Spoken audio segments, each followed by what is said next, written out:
करवा चौथ का व्रत आने वाला था। कैलाश पर्वत पर माँ पार्वती अपने हाथों में मेहंदी रचा रही थी। भगवान शिव उनसे बोले, क्या बात है देवी, आज आप अपने हाथों पर मेहंदी रचा रही हो? कोई खास आयोजन है क्या? कल करवा चौथ का त्योहार है स्वामी, आपको तो ज्ञात ही है इस व्रत से मेरा कितना लगाव है। मैं भी प्रतिवर्ष इस व्रत के आने की आस लगाती हूँ ताकि मैं आपकी रक्षा की कामना हेतु और अपने प्रेम को और भी अटूट बनाने के लिए ये व्रत कर सकूं।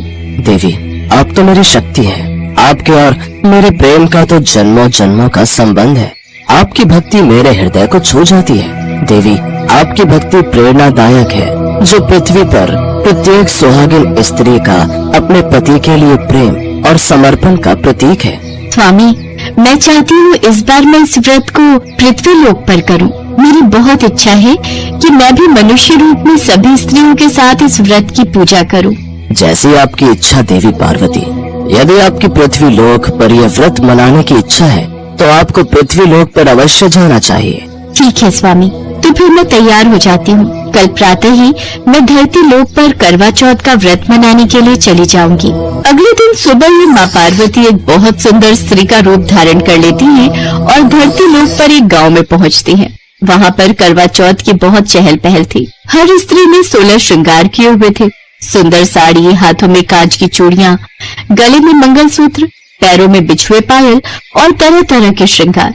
सभी औरतें आपस में बातें कर रही थी। अरे बहन, चलो सब लोग मिलकर वहाँ घेरा बना लेते हैं, पूजा का समय हो रहा है। हाँ बहन, तुम भी पहुँचो, मैं अपनी बहू को लेकर आ रही हूँ। तभी एक औरत की नजर माँ पार्वती पर जाती है। अरे बहन, आओ ना, तुम भी हमारे साथ करवा चौथ की कथा सुनो। बस पूजा प्रारंभ ही होने वाली है। हाँ हाँ, मैं आपके साथ चलती हूँ। तुम तो बहुत सुंदर लग रही हो। पहली बार देखा है, इस गांव में किसी की बहू हो क्या? माँ पार्वती अभी कुछ कहती इससे पहले एक औरत ने आवाज लगा ली। अरे बहन, जल्दी आओ, पूजा का समय निकला जा रहा है। हम सब बैठ गए हैं। चलो चलो, बाद में बात करते हैं, अभी सब पूजा के लिए बुला रहे हैं। कितना आनंद आ रहा है इन सबके साथ करवा चौथ का व्रत मनाने में। अद्भुत, सब कितने अच्छे स्वभाव की हैं। इन सब के बीच मैं भी पूजा के लिए बैठ जाती हूँ।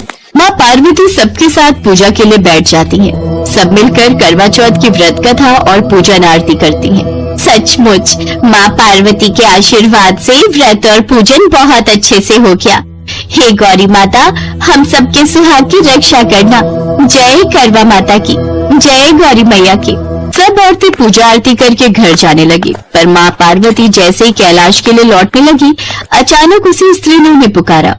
अरे सुनो बहन, तुम्हारा जल का कलश ही रह गया। अरे मैं भूल गई, मैं भी उठा लेती हूँ। हमारी बात बीच में अधूरी रह गई। तुम्हें इस गांव में पहली बार देख रही हूँ। तुम्हारा घर कहाँ है? मैं इस गांव में नई नई आई हूँ, कुछ दिन पहले ही यहाँ रहना शुरू किया है। मेरे पति जरूरी काम से शहर गए हुए हैं, कुछ दिन बाद लौटेंगे। मैं उन्हीं के लिए ये व्रत कर रही हूँ। अच्छा अच्छा, तो तुम नई नई आई हो गांव में। एक काम करो, तुम हमारे घर चलो। मैंने पूरी पकवान बनाए हैं, हम सब मिलकर खाएंगे। बस कुछ ही देर में चंद्रमा भी निकलने वाला है। घर पर तो तुम अकेले उदास हो जाओगी। ठीक है, चलो मेरे घर चलो। मैं और आपके घर?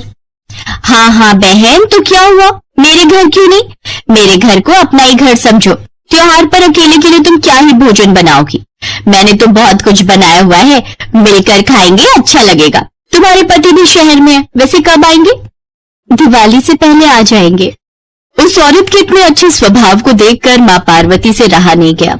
वो उसके साथ उसके घर चली गई, पर माँ पार्वती को तो भगवान शिव की पूजा करनी थी, उनसे आशीर्वाद लेना था। सब चंद्रमा निकलने का इंतजार कर रहे थे। अचानक बहुत तेज आंधी तूफान आने लगा। आकाश में काले बादल छा गए। अरे सुशीला बहन, अब चंद्रमा कैसे पूजेंगे? आकाश में तो कुछ भी नजर ही नहीं आ रहा। अंधेरे और तूफान से चंद्रमा बादलों में छुप गया है। बिना चंद्रमा के दर्शन के हम व्रत कैसे खोलेंगे? अब तो एक ही रास्ता है कि माँ पार्वती से प्रार्थना करें कि वो हमें चंद्रमा के दर्शन करवा दे। चलो हम सब मिलकर माँ पार्वती से प्रार्थना करते हैं। सब स्त्रियां माँ पार्वती से प्रार्थना करती हैं कि आसमान साफ हो जाए और उन्हें चंद्रमा के दर्शन हो जाए। सुहागन स्त्रियां भला क्या जाने कि माँ पार्वती स्वयं उनके बीच खड़ी हैं। सुहागन स्त्रियों की प्रार्थना माँ पार्वती स्वीकार कर लेती हैं। उस औरत को साधारण स्त्री के रूप में माँ पार्वती साक्षात दिखाई दे रही थी। अचानक ही माँ पार्वती अंतर्ध्यान हो जाती हैं। आंधी तूफान रुक जाता है, मानो कुछ हुआ ही ना हो। आसमान साफ हो जाता है और सब स्त्रियों को चंद्रमा के दर्शन होते हैं। तभी वो औरत बोली, माँ पार्वती, ये सब आपका चमत्कार है। मैं जिस स्त्री से बात कर रही थी वो तो साक्षात माँ पार्वती थी। इसका मतलब मेरे घर में माँ पार्वती के चरण पड़े थे। हे मैया, आपने तो मेरे भाग्य ही खोल दिए। आपकी जय हो माँ। आप हमारे साथ करवा चौथ मनाने के लिए धरती पर आई। हाँ बहन, वो जो बहन 16 श्रृंगार किए हुए थी वो वास्तव में माँ पार्वती थी। आज उनके चमत्कार से ये आंधी तूफान रुक गया और हमें चंद्रमा के दर्शन हुए। चलो हम सब मिलकर माँ पार्वती को धन्यवाद कहते हैं।